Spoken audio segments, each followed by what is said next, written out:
I didn't expect to find myself watching Pam and Tommy at all, let alone liking it quite a bit. I thought it sounded trashy and exploitative when I first heard about it, and then when I was being told, no really, it is actually legit good, I did kinda roll my eyes a bit. And you're probably going to be doing exactly the same thing as me when I tell you, yes, it is genuinely interesting. And even more so when I tell you that there is genuinely a scene in it in which Tommy Lee has a conversation about whether or not to marry Pamela Anderson with his animatronic talking penis. This is art. Anyway, so in a dramatisation of a real incident that happened in the 90s, Seth Rogen plays Rand Gaultier, a carpenter who got ripped off when he was working on Tommy Lee's mansion, Tommy Lee being the drummer from Motley Crue, which is a band that was very popular in the 80s. And in an act of revenge, Rand steals a safe. Yeah, a safe. In the most ludicrous way possible that is in no way how it actually happened, containing jewels, money, guns, and a tape filmed on Lee and Anderson's honeymoon of them having sex. He then goes on to sell the tape online. As said, it sounds trashy, but the thing is, people were always going to watch something like this specifically because of its trashy and exploitative pitch. And the show does know that, and weaves an interesting set of moral conundrums in for the viewer. The viewer may go into this asking, why would you want to make something like that? But the show then goes in response, why would you want to watch something like that? You didn't have to, you know. In episode 1, we're entirely on Rand's side. Tommy Lee is portrayed as an unrepentant narcissistic prick who legitimately steals the guy's tools and time, and Rand can't sue him for leaving his work unpaid because suing someone costs money, and he's been left deep in debt by this incident. You come to genuinely despise Tommy Lee when you see him through the eyes of someone just caught in the orbit of the rockstar dream. Because the rich and famous forget that their lives are maintained by people who also have thoughts and feelings, debts, and who actually matter. And you do empathise with Rand as you watch him have this falling down moment where he goes, you fucked me over, so I'm gonna fuck you over. Thing is though, it is Tommy Lee who screwed this guy over. Pamela Anderson is an innocent victim in all of this. She's portrayed, as she probably is in real life, as a cultured, intelligent and empathetic person. It's Tommy Lee's fault that Rand has a beef with him, and yet Pamela Anderson's name ends up in the headline on the tape. It's Pamela Anderson's name in the banner on the website. And she is, as you would be, genuinely traumatised by this. And she's genuinely terrified that the public's perception of her while she's trying to improve her acting skills will change as a result of this and stall her career, which it in fact did. I remember when I was growing up and I heard the name Pamela Anderson, and my teenage brain immediately went, she's some sort of porn actress, isn't she? And is that fair because someone got ripped off for $9,000? Is that really karma, as Rand calls it? Tommy Lee didn't think of Rand when he ripped him off and cast him aside, and then Rand, and the viewer who starts off on Rand's side, didn't think of Pamela when he went to get his revenge. And the viewers made to feel even worse about this given that we went into this series knowing what it's about and knowing what Rand is going to end up doing. So the viewer's got that conundrum to deal with. It baits you into supporting Rand's righteous fury at first, and then it asks, wait, are you sure this is the good guy in this situation? Because the Pam and Tommy sex case is in fact one of the earliest examples of internet revenge porn. But then the show also has a second real-world conundrum, and that's the point where this conversation becomes much more complicated.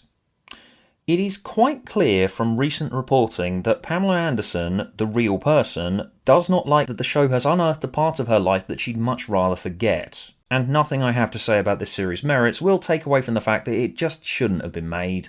So when I go on to say that this provides a metatextual level to the show, that comes with the caveat that it still shouldn't have been made in the first place, because it appears to have caused harm to a person in the real world, which TV and movies should not do. So treat the next bit of analysis with a huge asterisk next to it. As Nick Offerman's Milty character notes when seeing the tape, it's so private and personal, and it was not made to be watched by anyone other than the people featured in it. And in watching a series that is about an incident that was so private and personal and traumatic, it then turns the viewer's salacious reasons for watching it on its head.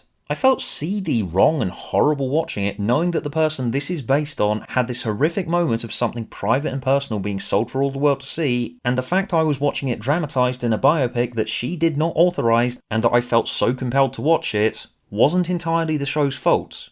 It was mine.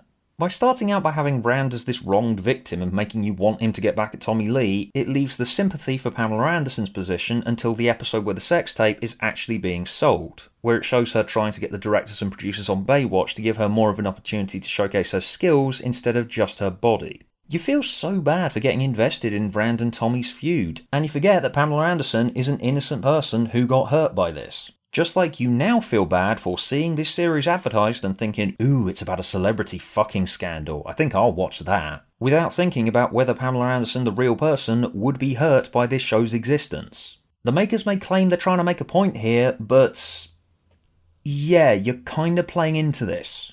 As am I for having watched it. Sure, if the show didn't exist, I wouldn't have watched it. It is the maker's fault in that regard. But the viewer is at least partly culpable for the experience because we wanted to watch it, and it throws the viewer's desire to see these events unfold back in your face. The series mirrors the stolen sex tape in itself. People wanted to watch it because it was two very famous people fucking, but whether these two people wanted to be viewed fucking by all of the world wasn't a concern. Similarly, people want to watch this because it's about a very famous incident concerning two very famous people fucking, but one of them clearly wants the past dead and buried. So, should we be watching that? In terms of construction, it's a work of evil genius. Just like people ordering copies of this stolen sex tape back in the day, there's this initial moment of adrenaline. You got hold of something exciting here, something that shouldn't be watched. Then you start watching it and you get that initial illicit thrill, but about halfway through there's a drop in your stomach as you realise, wait, these are real people, and they did not consent to this being seen.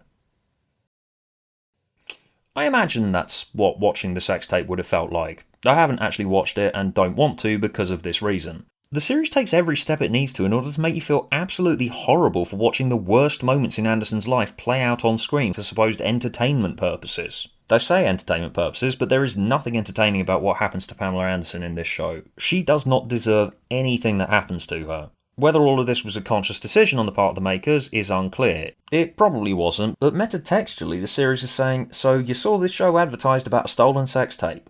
Why did you want to watch that? Given the real emotional trauma that an incident like a stolen sex tape would incur. Why would you want to watch this series knowing that the series' existence is dragging up an incident that one of the subjects of the series wants to move on from?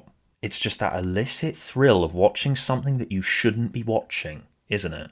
And by extension, is it wrong for me to make this video? Is it wrong for me to talk about this show at all over footage of it? By entering into this conversation about a traumatic event in Pamela Anderson's life that she wants to move on from, but can't because it's so famous, I am now caught in this Ouroboros of a moral conundrum here. I don't know if me making this video is morally wrong, but what I can also do is turn this back on you watching this and go, you clicked on it, you saw a video about a show that you know is about a celebrity fucking scandal, and you clicked on it. Probably because you wanted to see the clip of the animatronic talking penis. Which, sorry to disappoint, I don't want my channel fucking taken down.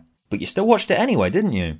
You didn't have to watch it just because it was there. People back in the day, they didn't have to order that tape just because it was there.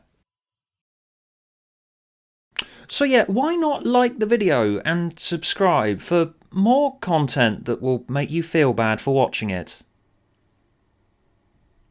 Fuck, this was a bad idea, wasn't it?